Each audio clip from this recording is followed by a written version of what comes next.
Good morning, everyone. Welcome to the fourth webinar in the 2018 Climate Tracking and Transparency webinar series. I think we'll just give people a couple more minutes to join and we'll get started very shortly. Thank you.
Great.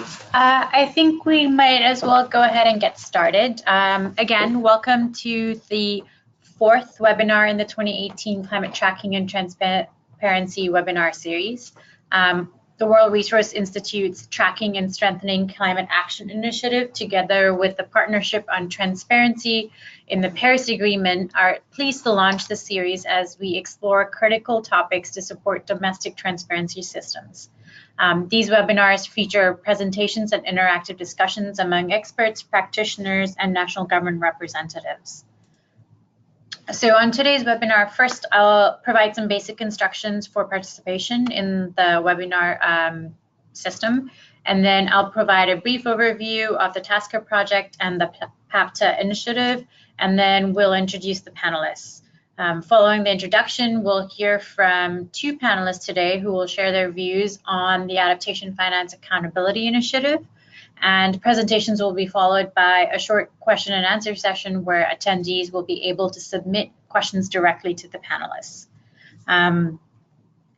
So during this webinar, attendees will remain in listen-only mode. Participants may raise comments or questions throughout the webinar by typing them directly into the questions pane in your GoToWebinar control panel.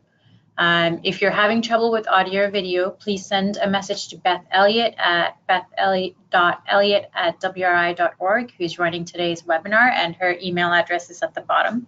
Might be cut off.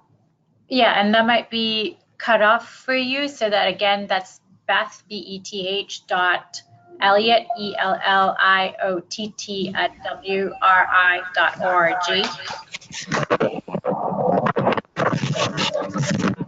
Sorry about that.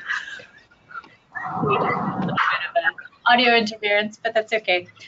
So today's webinar is being recorded and will be made available online, and you should also have access to paper as well as the PowerPoint slide handouts in your handout section of the GoToWebinar piece. So just a little bit about the TASCA project. So the TASCA, which is the Tracking and Strengthening Climate Action Project, is managed by WRI and aims to support governments to be able to first transparently communicate progress towards the NDCs, meet international accounting and reporting requirements, account for their commitments, and identify additional abatement opportunities to support national dialogue on future commitments. We currently work in 5 countries, which is Colombia, Ethiopia, India, Indonesia, and South Africa.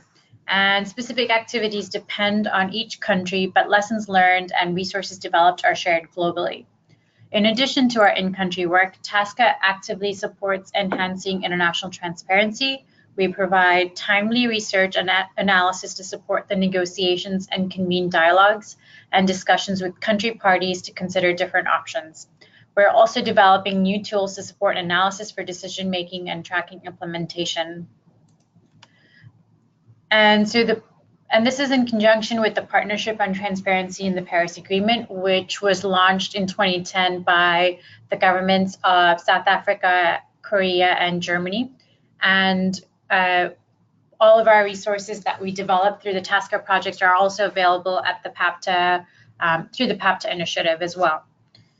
So without much further ado, I'm going to go ahead and introduce myself, because I'm one of the panelists today, the Adaptation Finance Accountability Initiative. My name is Nisha Krishnan, and I'm a Climate Finance Associate at WRI's Climate Resilience Practice. And a co-presenter will be Anthony Walimbwa from the Climate Action Network Uganda, who's one of our partners on the ground in Uganda. First, I'm going to tell you a little bit about what WRI's Climate Resilience Practice does. We are focused on helping governments, civil society, and the private sector to develop adaptation solutions to respond to the scale and scope of climate change. We work around 2 major initiatives. One is on mainstreaming and bridging sort of the implementation gap on adaptation. And the second is more about looking at the fundamental decisions and shifts we would have to make in order to cope with sort of a changing world. And that's more on transformative adaptation. We see that the Adaptation Finance Accountability Initiative really falls around the first theme, which is on bridging the implementation gap and having supporting financial and budgeting processes around adaptation. So I'm going to give a little overview about how AFAI, which is the shorthand for Adaptation Finance Accountability Initiative, came about. In general, tracking and accountability initiatives around climate finance have centered around the international negotiations and international donor flows and where money is going to different countries. However, there is increasingly more focus paid to what happens once funds enter national systems. And many countries are starting to grapple with understanding, first of all, the level of climate relevant expenditures that they're already making. Secondly, the scale of international and national resources for climate related activities are going to be relatively large, but yet there are limited adaptation funds. So in that context, where should resources go? How are they reaching the most vulnerable, or are they reaching the most economically important areas? So what exactly is the prioritization process within countries, and can we identify where climate finance is already going or should be going? So really, the three main questions that the AFAI initiative tries to address are: where and to whom are national and international climate finance resources flowing to? Do climate-related funds flow to the subnational level, and if so, for what purposes? And thirdly, what needs being met? And needs could be obviously defined comparative to the context that we're working in. So is that reaching the most vulnerable? Is that reaching disadvantaged populations? So those are all multiple questions that we are trying to answer through in-country work in Uganda and Ethiopia. So the first phase, this builds on the first phase of AFAI, which actually focused on analyzing adaptation finance flows within 4 countries, which are Nepal, Philippines, Uganda, and Zambia. This happened between 2012 and 2015, so more in a pre-Paris world. It focused on specific districts and projects within these countries, particularly given the complexity of the climate finance ecosystem, considering that there are multiple actors, whether that's international donors, national investments within their own budget systems. So we decided that it would be best if we could identify from source to actual implementation where adaptation finance resources were going. In Uganda, for example, we focused on 3 districts, looking at where 5 different initiatives were actually being implemented. And through these 4 country case studies, we realized that the civil society organizations had a really large role to play in ensuring effective adaptation finance delivery at the local level. What we also realized is that there are 5 major principles for effective adaptation finance. One is transparency, the second is ownership, responsiveness, participation, and equity. To build on this, our second phase of this work focuses explicitly on Uganda and Ethiopia for 2 primary purposes. One is in a post-Paris world, and as governments are increasingly investing their own resources into adaptation and climate-related activities, it is more and more necessary that we have a consistent and credible country-specific methodology for identifying and tracking climate-relevant budget allocations and expenditures, including the division of appropriate indicators to follow those expenditures. And secondly, to build the capacities of governments themselves, CSOs, and other interested organizations to track these climate-relevant expenditures and engage in the longer term to shaping budgets to address local adaptation priorities. This is just the first step. I think the identification and tracking of climate finance is just the first step in a much larger conversation and process around climate-related decision-making and actually having more effective as well as ambitious plans in the future for addressing the impacts as well of climate change, essentially. In the grander context of TASCA's work, this can also contribute to climate finance MRV. However, this focus again is also looking at the mechanisms within countries necessary to have progress towards addressing the impacts of climate change. And I also want to make sure that we sort of interchangeably talk about climate finance and adaptation. And while the name of the project is Adaptation Finance Accountability, we've also realized that through our in-country work that we cannot just have a system that is specific to adaptation finance, but that needs to also think about mitigation and sort of cross-sectoral work. And so in practice, in both Uganda and Ethiopia, we're looking at both tracking mitigation-related finance as well as adaptation finance. But this initiative, as it was funded and supported, which I should actually mention, it's a 3-year project that is funded and supported by Irish Aid. We've realized that this needs to be more than adaptation finance. So our approach basically has been to look at existing national and subnational climate finance tracking activities and systems. For example, in Uganda, the government, the Ministry of Finance there has been interested in establishing a climate finance coding system, which the World Bank is currently supporting them in developing specific budget codes. But we are, WRI, through this initiative, is involved with engaging the government counterparts, including the local government and the National Planning Authority, as well as CSOs like CANU, in helping build capacity around basic principles around what is climate finance, how would you identify what climate relevant expenditures are, as well as looking at how you actually would do budget analysis. And this particularly is for CSOs and research organizations that are interested in building the accountability ecosystems around climate finance tracking. The second piece is about, the second scope is about, the second piece is about national and subnational efforts around budget tracking and expenditure reviews for all sectors. So one of the key pieces under this initiative is to bring together a relatively rich community around budget analysis and budget and policy analysis and the climate finance community to talk about how national priorities and subnational priorities are set around adaptation finance and climate finance writ large.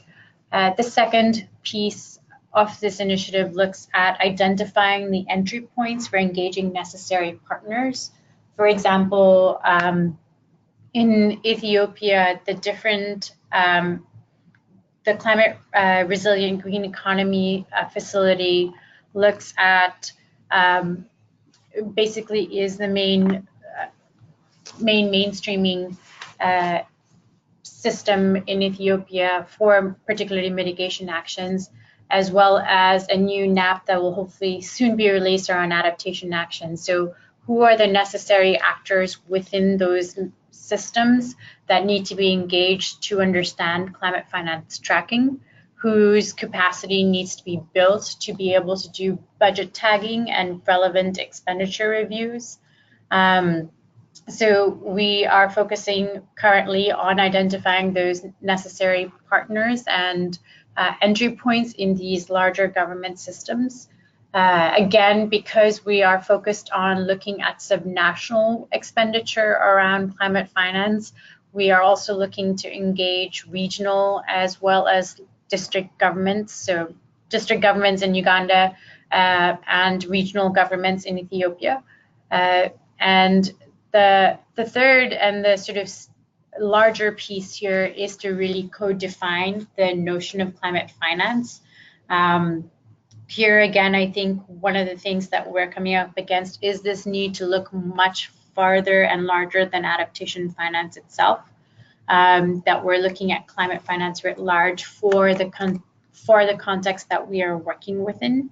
And so that is another process that we have just launched in both countries through assessments as well as stakeholder workshops, where we bring together both ministries of finance, local governments, national planning, as well as CSOs that have been actively involved in the space. And the final piece really around this initiative is looking at the need for capacity building around these some foundational issues, but also the larger conversation around how do you actually, how would one look at influencing the planning process around climate related activities. So the first piece is around establishing basic knowledge around climate finance and what climate finance is, what climate related activities are, both on the adaptation and mitigation side. particularly around sectoral ministries as well as local governments where much of this activity has not yet happened. The second piece is looking at budget analysis, particularly for CSOs and research organizations that are interested in influencing the policy process around climate finance. Where does one actually get budget-related data? Who are sort of key decision makers who can influence the budget process? How do local governments how are local governments featured in the budget and planning process, and how are they capacitated to make decisions around climate-related finance? And part of that is really looking at data access and interpretation of the available information around both climate risk mainstreaming, but also how you would look at expenditures around climate-related finance. So, as I was just explaining, I think, yeah. So it looks like Anthony's also on. So could I ask Anthony to come in and sort of give your opinion about how things are going in Uganda?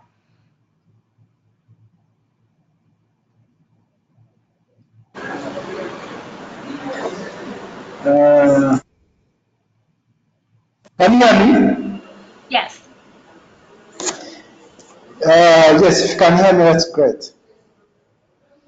So, I don't know where to start from, but for Uganda, of course, we've had mapping and tracking of adaptation finance, and we've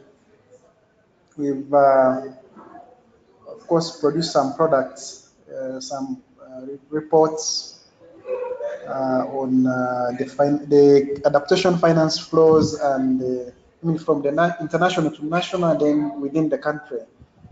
So we of course did work well with our civil society members, but we managed to connect with the government team, particularly the National Planning Authority and the Ministry of Finance.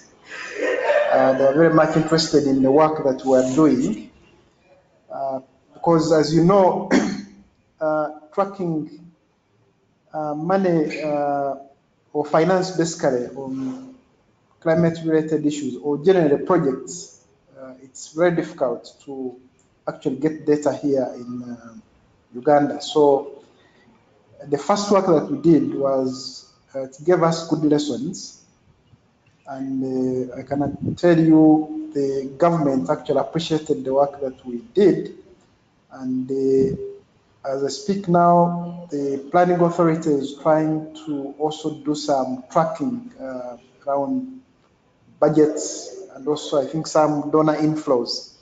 It's just starting this month as part of the general, program to increase budget transparency, especially around issues of climate finance. So there's a lot that they are learning from us, and they appreciate what we are doing, particularly in unpacking this complex subject of climate finance. Of course, this year we still have challenges with building a strong team within the civil society. Issues of capacity. Tracking is a very difficult thing, but for this year we are planning to do some kind of assessment, to a capacity needs assessment, particularly around on tracking, mapping and tracking, but this time picking on from the civil society. So we want to build capacity within the civil society to be able to track climate finance generally, either the international flows or the one on budget. So as the Climate Action Network Uganda and the members, we want to build on the past work, which identified, of course, limited capacity within the civil society. So we want to strengthen our capacity to be able to track this money. So we'll work with the initial, of course, select team of civil society. We are looking at maybe more than 30 civil society organizations that are interested in the work of climate change, but more specifically tracking issues on, tracking finance, climate finance basically. So we'll start with that small team, then probably grow it with time, of course, when resources are available. But for now, we're going to work with our counterparts, the WRI, and I think our colleagues from the civil society budget advocacy group to have this delivered. Maybe, of course, I didn't talk about the challenges that we get with this. I just indicated one of the key issues which we faced in the past work was accessing data either from the donor group or the civil society. At least for the central government, it's not a very big problem, especially the Ministry of Finance. They will always give you the information. But it is very problematic when you are getting it from the donors, either the donor agencies or the embassies. That has been a little bit problematic. That's one of the challenges. So for this time, I think we said, okay, let's build a capacity and see how best we can overcome some of these challenges. Yeah, maybe the other challenge was we had a few civil society which were doing this kind of work. It's very difficult, especially issues to do with the tracking finance. Not so many civil society actors are involved in this. So that could have also been one of the factors why we are not contributed to some of the challenges. But hopefully this year, I think, and the coming years, we'll be able to overcome this when we build internal capacity. Yeah, that's what I can say for now.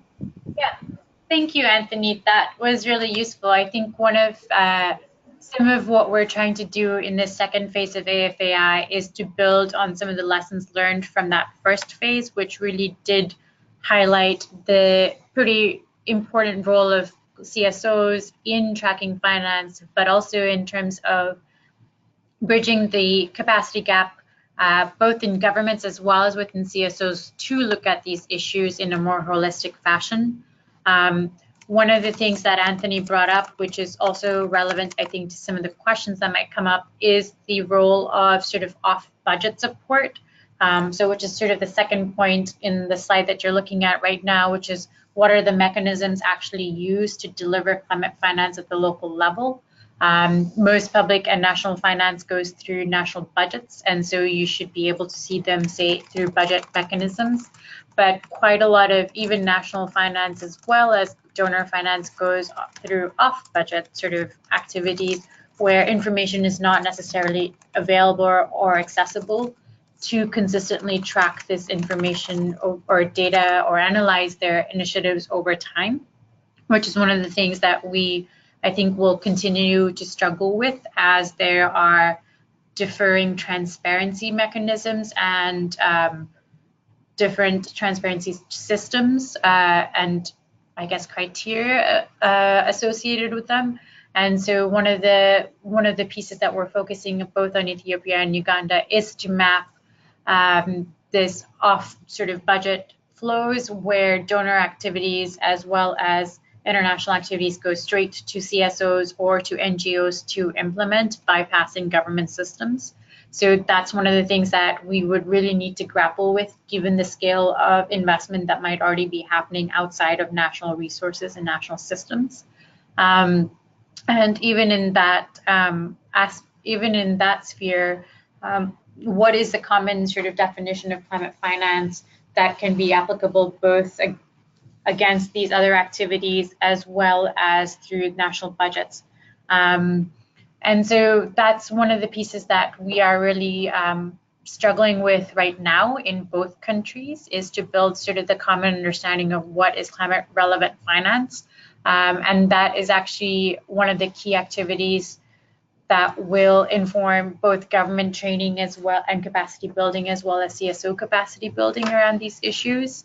For example, I had mentioned earlier that the World Bank was helping the Ugandan government come up with appropriate budget codes for climate finance, and they're building off of their experience in the Philippines and Vietnam, sort of helping setting up these systems. And I think, as some of you might have heard if you were on the last webinar for TASCA on the Colombian MRV case, they too had very specific activities around determining a contextually specific climate finance methodology and tagging system. So that's the same process that we are using here to really co-identify what climate finance might be. So one of the other pieces here that we're looking at, particularly for both the CSOs as well as for actually even government officials, is the whole is the work around budget analysis and tracking, where even government officials, particularly planning officers, as well as climate focal points in both countries, are struggling with how to identify climate relevant expenditures and plan, particularly for investments. And so some of the capacity building that we would be doing is to actually help them identify what are adaptation or mitigation opportunities. How would you classify that within a budget, as well as sort of reporting for national and international expenditures, and then how do you actually track that over time and evaluate its effectiveness in the next round prior to planning for future sort of 5-year sectoral plans or the midterm reviews that they have. The last piece around AFAI is actually facilitating conversations between local governments, communities, as well as CSOs, as a question around service delivery related to climate. And in Ethiopia, we are collaborating with the Ethiopia Social Accountability Program, talking about climate finance as a service delivery issue, rather than something around specific accountability or holding the government accountable.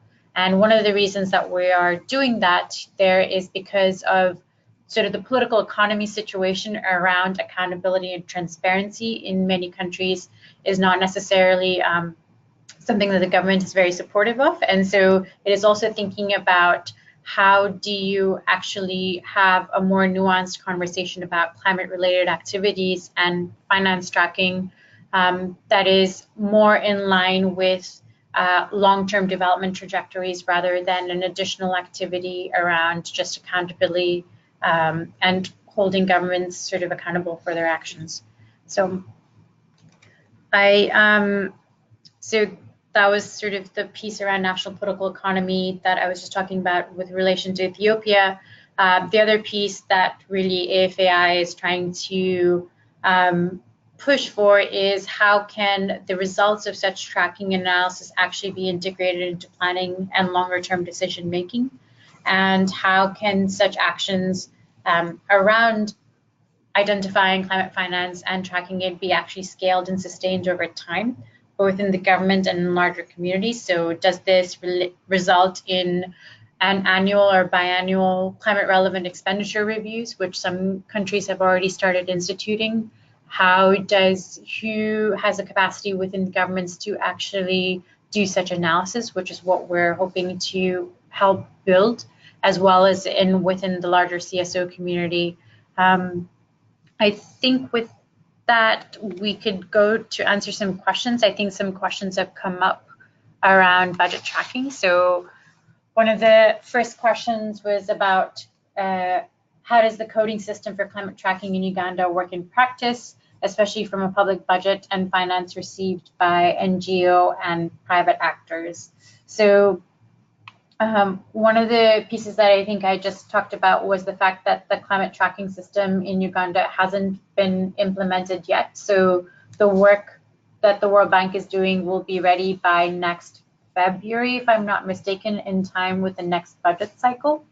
The work that we are doing currently in anticipation of those budget codes is actually to do more basic capacity building around identification of how would you even define climate finance? How do you identify it?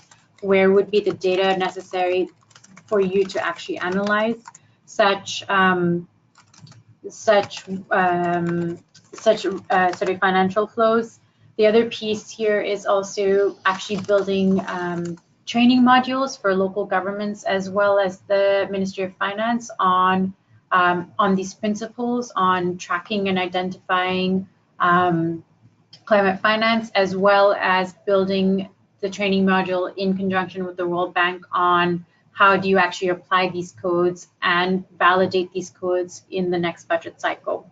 As for your second part of the question around how do we track NGOs and private actors' receipt of climate finance, we are struggling with that piece, particularly around particularly from ODA and international sort of flows. So as Anthony had pointed out, that's relatively complicated and it requires quite a lot of primary data collection from each of the donors that are active and private actors that are active in Uganda, as there isn't otherwise a centralized data collection point.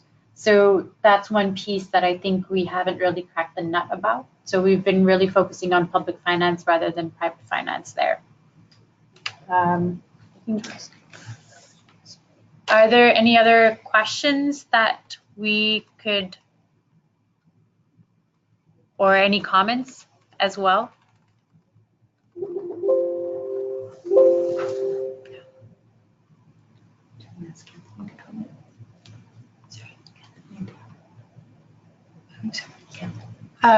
Anthony, do you have any response to the question on how we would look at NGO and private actor received finance?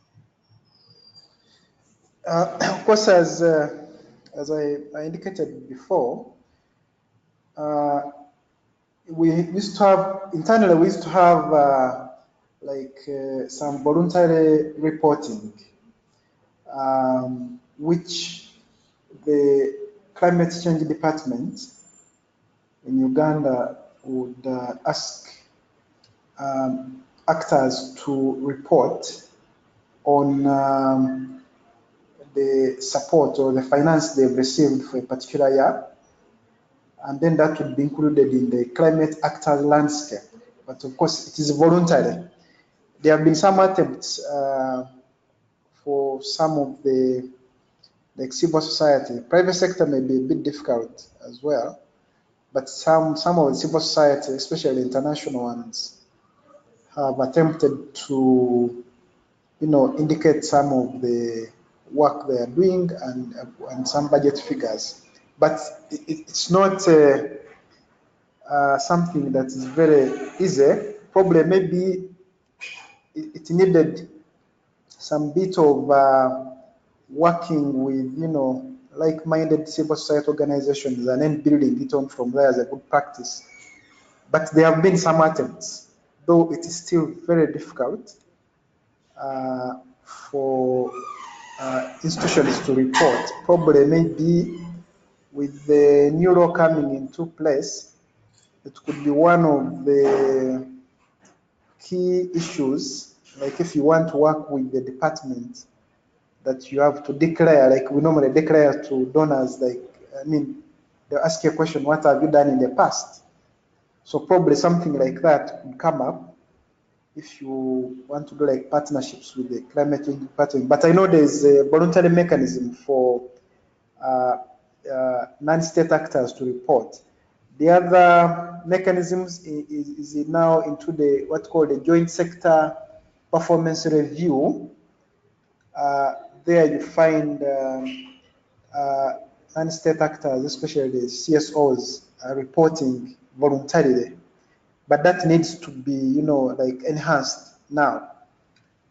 There is some level of reporting, but it's still in our view still very, very inadequate. But there is an attempt. Probably we need to strengthen our participation in the joint sector review. It happens every year, so each sector, all the players are supposed to contribute to the sector plans or to review their past and also contribute to the like the next priorities. And then, of course, with that, they also ask you to report on the kind of finance that you received for that particular year. So we need to get that opportunity and build on from there. But generally, just going to ask civil society to report on what they've received, that is a bit tricky. We can use the other channel, which is the one that government uses. And we'll not get everybody, of course. We'll get those at least who can voluntarily declare that. But still remains very difficult. That's what I can say. So actually also building on Anthony's point, I know that you didn't specifically ask for Ethiopia, but in Ethiopia, it's a slightly different situation because, for example, CSOs and private actors there have to yearly report to the Charities and Societies agency on all receipt as well as receipt of finance, as well as for what purposes. So for example, we're exploring abilities to integrate budget climate codes into their activities so that that's one annual reporting mechanism through which we would get data on private actors' actions on climate-related activities as well as their receipt of finance. So that's another way of, if there were centralized agencies that collected this information, then there are opportunities to actually sort of receive and analyze their data. I think going on your next question, which was on, apart from asking NGOs to report on finance received, could the government oblige donors to report to any national system? And I think that's a very great question. And it has been tried not just for climate finance, but for ODA in general, official development assistance in general. For example, in Uganda, there is an aid management platform that the government has tried to implement for over the last about 10 years or so. And there is relatively spotty information collection just because getting donors to report on even an annual basis on what their commitments and disbursements are in the country is actually relatively hard. This is despite multiple agreements on transparency of official development assistance at the international level. There's a whole initiative on it's called IADI, the International Aid Transparency Initiative, on standardizing codes across different donors, reporting cycles, and yet that actually hasn't happened, which actually complicates the whole conversation around climate finance tracking itself. So to your question, they have tried obliging donors to report. It hasn't really systematically happened yet. So that's still one of the things that I think is an outstanding question, even for the climate finance related work. So I just also wanted to make sure that you knew that that there are two handouts in your GoToMeeting section. One is on the Tracking to Action, which is the final report from our last phase, which really highlights the 5 principles around effective adaptation decision making. And the second piece is actually this PowerPoint is also available for you. And we will also be sending around a sort of a live recording of the presentation once it's actually done, including the discussion and answer session as well. Are there any other comments or questions, or anyone else who's had interesting experiences around this work? Please feel free to contribute.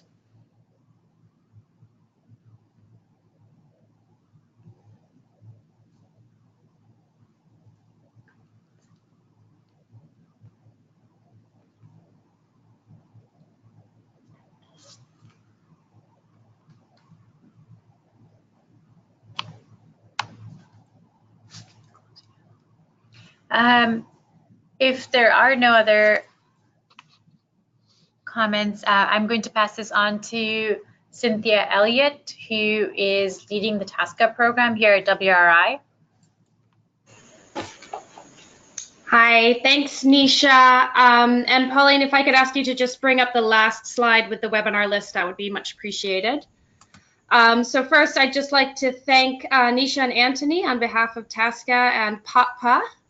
Thank you for your presentations, and thank you also to the participants for joining. If you've enjoyed today's webinar, I encourage you to learn more about all of our webinars in the TASCA series. By visiting the website, you can watch past webinars online and register for upcoming programs. On our next webinar, we'll hear from the Climate Watch team on open data systems. Relevant, open, and updated data is fundamental to make informed decisions on climate action. This webinar will introduce several online data and visualization platforms that are designed to help increase access to and transparency of data related to NDC implementation. The Climate Watch platform includes a number of global data sets to help inform climate action from different perspectives, and is developing more country-specific platforms for a few key countries, including an India platform to track progress on climate policy implementation, a South Africa platform to visualize national climate data, and an Indonesia platform to show subnational GHG emissions and climate vulnerability. To register for the webinar, please visit our website, where you can also find the latest information and dates and times which may be subject to change. Thank you all again for your participation, and I would like to close the webinar. I wish you all a good day. Thank you. Thanks.